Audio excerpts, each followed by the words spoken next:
তোমার কেন এই বয়সে বাচ্চা কাচ্চা নিতে হইব? মাইয়ার জামাই কি ভাববো? আমার শ্বশুর বাড়ির লোকজন যদি এই কথা জানে, আমি তো লজ্জায় মুখে দেখাইতে পারতাম না।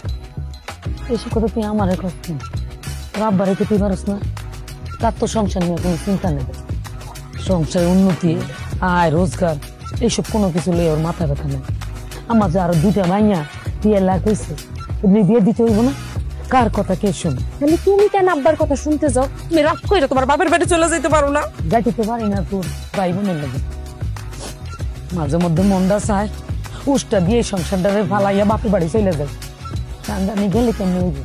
তোর এই গেন্ডা গুন্ডা ভাই বোন দিলে কে দেখবে, কে খাওয়াইবে? না খাইয়ে মরবো না? তোর বাপের উপর আমার কোনো ভরসা নেই, বিন্দু মাত্র বিশ্বাসটারে আমি করি না। আমি যদি বাপের বাড়িতে 3 দিন থাকি, দেখা যাবে আরেকটা বিয়ে করে লইছে, তখন তোর ভাই বোনদের শান্তি হইবে। এখন খুব শান্তিতে রাখছো অভাবের সংসার, না দিতে পারো ভালো কোনো খাওন, না দিতে পারো পিন্দন, শিক্ষার আলো হয়ে দেয়। তবে আমার কত বুঝাই ওই শয়তানদের। ওই শয়তানের একটাই কথা, আল্লাহ যদি দেয় আমার নিতে সমস্যা কি? ভালো কথা, তুই বাচ্চা কাচ্চা নিস না? নিমো, সময় হইলে নিমো। কি করছ তুই? বিয়ে হয়েছে 4 বছর পার হয়ে গেছে, এখনো সময় হয় নাই। আরে মাইয়া বুঝোস না কেন? বয়স হয়ে গেলে বেড়ামে ধরে যাইব, পরে বাচ্চা কাচ্চা হইব না। কি কর? আচ্ছা আমার কোনো সমস্যা আছে? হ্যাঁ, ডাক্তার কবিরাজ কিছু দেখাইছস? ওষুধ খাওয়াইছস? ওনার কি কোনো সমস্যা আছে যে তারে আমি ওষুধ খাওয়ামো? দেখল মাইয়া কথা বুঝোস না কেন? সমস্যা আছে না নাই তুই জানলি কেমন? তুই কি পরীক্ষা নিরীক্ষা করাইছস? পরীক্ষা করে না বুঝতিস সমস্যা আছে না নাই? আহা, ওনার কোনো সমস্যা নাই, আমরা প্ল্যান করে রাখছি, আমরা কয়েক বছর পরে বাচ্চা কাচ্চা নেবো।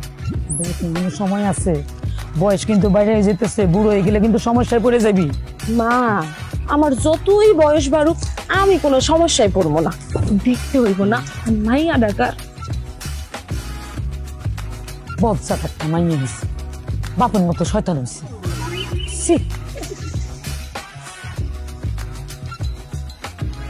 সারাদিন এই বাচ্চা কাচ্চার কথা শুনতে শুনতে আমার কিন্তু আর ভাল লাগে না। সবাই সারাক্ষণ কোয়াকুই করতেছে, তোমার আমার নাকি চিকিৎসার দরকার। এক কাজ করি, চলো কালকে কবিরাজ বাড়ি থেকে একটু ঘুরে আসি, সবার মুখটাও বন্ধ হইবে। তুমিও কি সবার মতন পাগল হয়ে গেছো? তুমি জানো না আমার কোনো সমস্যা নাই? সমস্যা থাকলে তোমার থাকতে পারো। তুমি এক কাজ করতে পারো, কবিরাজের কাছে গিয়ে একা একা গিয়ে দেখা আসছে। তোমার কথাটা শুনে আমার খুব হাসি পাইলো। তুমি কি আমার বংশ দেখা বুঝতেছো না? তুমি জানো আমার দাদার কয়জন ছিল? আমার দাদার ছিল 11 জন, আমার বাপের 6 জন, আমার চাচার হয়েছে 5 জন। এটা মাত্র কি গেল? আমার বাপের বাড়ির বংশের কথা কইলাম। আমার নানির বাড়িটা শুনবা, আমার নানিরই তো 13 জন। আমার খালার হয়েছে 4টা, এটা হচ্ছে বড় খালার, আর 9টা হয়েছিল, 5টা মরে গেছে। আর ছোট খালার তো তুমি দেখছোই কতগুলা পোলাপান লয়ে ঘুরতেছে। আমার কোনো সমস্যা নাই, তুমি দেখো না আমরা গ্রামের মধ্যে মাথা উঁচু করে চলি। দেখছি কি মাথা উঁচু করে চলো। বাড়ি দেখলে গ্রামের মানুষ কি করে জানো? সিসি করে, সিসি। আমার কপাল খারাপ, এর জন্য একটা ব্যাককল শ্বশুর পাইছি। মানে কি আর কমু, মানে বছরে বছরে গরু ছাগলের মতন বাচ্চা জন্ম দিতেছে। এই, তোমার কত বড় সাহস, তুমি আমার বাপের গরু ছাগল কইতেছো? এমন বেয়াদব জামাই যে নিজের শ্বশুরের সম্মান করতে পারে না, তার সাথে তো আমি 1 সেকেন্ডও থাকবো না। থাকবো না? তাই যাও। এই কই বাইরে মো, তোর কই যাবো আমি? কই যাইবে সেটাকে আমি জানি, তুমি জাহান্নামে যাও। যাও। এই তুমি কিন্তু মাথা গরম করে দিতেছো, আমি কিন্তু খারাপ একটা কিছু হয়ে যাবো। আরে কি কর